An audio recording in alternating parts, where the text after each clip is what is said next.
সংসার চালিয়ে একটা ছোট্ট বিজনেস চালানো কিন্তু অনেকটা মুশকিলের কাজ।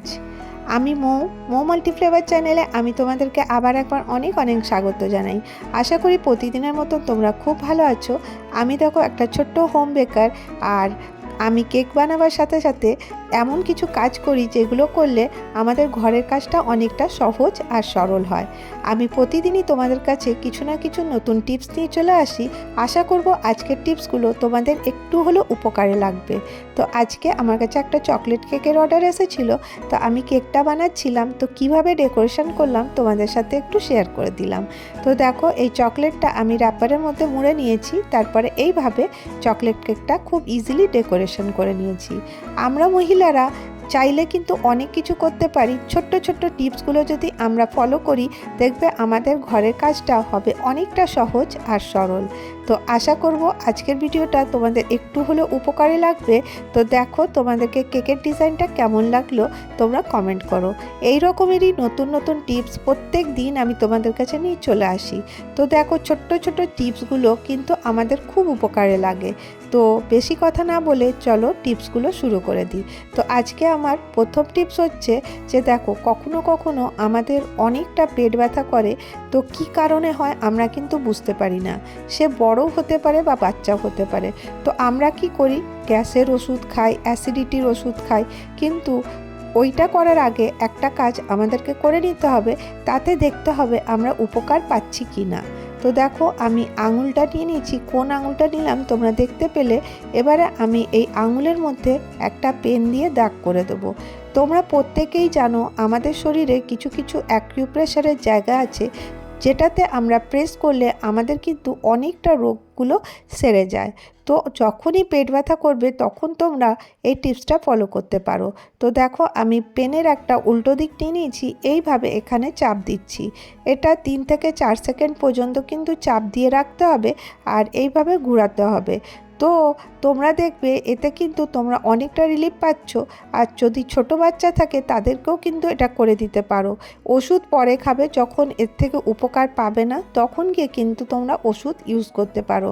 তার আগে কিন্তু এই অ্যাকিউপ্রেশারটা ট্রাই করে দেখতে পারো।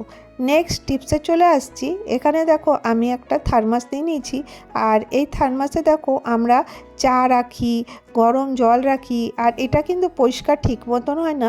তাতে করে কিন্তু অনেকটা নোংরা গন্ধ দেয়। তো আমি কিভাবে এই থার্মাসটা পরিষ্কার করছি তোমাদের সাথে শেয়ার করি। আমি এখানে কিছুটা চাল নিয়ে নিয়েছি। যে চালে আমরা ভাত রান্না করি সেই চালটাই কিন্তু আমি এখানে নিয়ে নিয়েছি। এবারে আমি কি করব, এই চালের মধ্যে আরও কয়েকটা জিনিস দিয়ে দেবো। সেটা হচ্ছে ভিম লিকুইড। ভিম লিকুইড আমাদের প্রত্যেকের ঘরেই থাকে। তোমরা যে ডিশওয়াশ ইউজ করো সেটা দিতে পারো। আর এর মধ্যে দিয়ে দেবো ফুটন্ত গরম জল। দেখো, জলটা অনেকটাই গরম। সেই জলটা দিয়ে এবারে এর ঢাকনাটা বন্ধ করে দেবো। আর এই চালটা দেওয়ার কারণে ভেতরের মধ্যে দেখবে চা বা গরম জল লাগার কারণে অনেকটা দাগ হয়ে যায়, সেগুলো কিন্তু সহজে উঠতে চায় না চালের কারণে। কারণ চালটা খড়খড় করবে, আর এর মধ্যে যতগুলো নোংরা আছে সেগুলো কিন্তু বেরিয়ে আসবে। এরপরে দেখো কতটা ফেনা হয়ে গেছে। আমি এই গরম জলটাকে ফেলে দেবো, তারপরে আবার নিয়ে চলে আসবো। তো দেখো, এইভাবে ভালো করে ঝাঁকিয়ে নেব। এবার দেখো, আমি তোমাদেরকে দেখাই। এবারে নিয়ে চলে এসেছি। এরপরে দেখো, আমি এটাকে উল্টে রেখে দিচ্ছি। তো দেখবে এর মধ্যে যে নোংরা গন্ধ ছিল সেটাও কিন্তু থাকবে না, আর থার্মাস একেবারে পরিষ্কার হয়ে যাবে। এরপরে দেখো, নেক্সট টিপসে চলে আসি। অনেকেই আমরা কিন্তু মশার ধূপ ব্যবহার করি।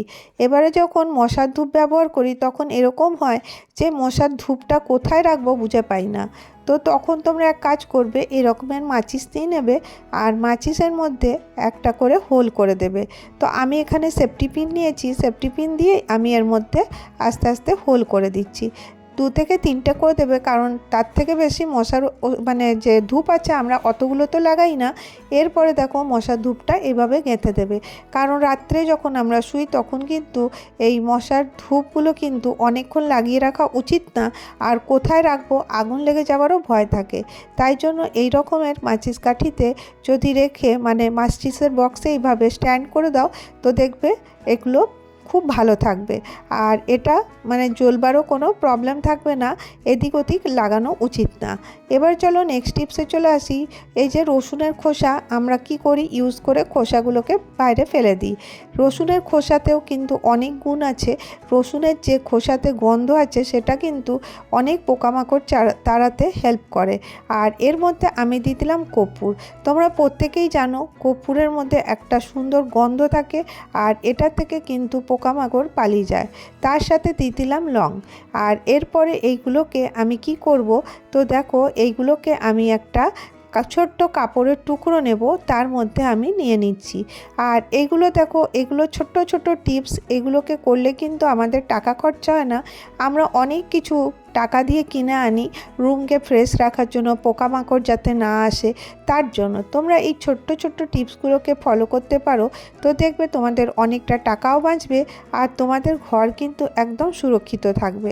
এরপরে দেখো আমি এটার পোটলা করে নিয়েছি। এবারে এটাকে আমি কোনো এক কোণাতে লাগিয়ে দেবো। আমি এই বেডরুমের জানলার কোণাতে একটা বেঁধে রেখে দিয়েছি। এতে কি হবে, যত রকমের মানে টিকটিকি পোকামাকড় এর গন্ধে কিন্তু আর আসবে না। এবার চলো নেক্সট টিপসে চলে আসি। তো তোমাদের সাথে শেয়ার করলাম ব্রাকে মোজার মধ্যে ঢুকিয়ে রাখবো কেন। তো দেখো আমি এখানে ব্রাগুলো নিয়ে নিয়েছি। এটা লজ্জা না পেয়ে দেখে নাও তোমরা। এটা আমি একটা খুব ভালো টিপস তোমাদের সাথে শেয়ার করছি। এটা কিন্তু তোমাদের অনেকটা উপকারে আসবে। এই ব্রাকে মোজার মধ্যে আমি ঢুকিয়ে রাখবো। কেন রাখবো তোমাদের সাথে শেয়ার করি। দেখো বা এই যে ব্রার যে বেল্টগুলো আছে, হুকগুলো আছে, সেগুলো কিন্তু একসাথে হয়ে যায়।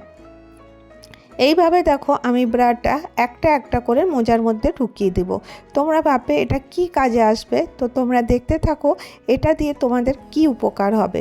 তো যখনই আমরা ব্রাগুলোকে মানে ধুতে যাব তখন এরকম করে মোজার মধ্যে ঢুকিয়ে দেব। তারপরে কিন্তু এটা আমরা ওয়াশ করতে দেব। তাহলে কি হবে তোমাদেরকে বলি, এরকম করে দেখো করে নেওয়ার পরে এখানে একটা গাঁট দিতে পারো বা এমনিও রাখতে পারো। এরপরে দেখো আমি ওয়াশিং মেশিনে দিয়ে দিচ্ছি। এতে করে কি হবে, ব্রাগুলো সব এক জায়গায় থাকবে। আর কখনো কখনো কি হয়, ব্রাগুলো অন্য কাপড়ের সাথে অ্যাটাচ হয়ে যায়, তাতে ওর হুকগুলোও ভেঙে যায়।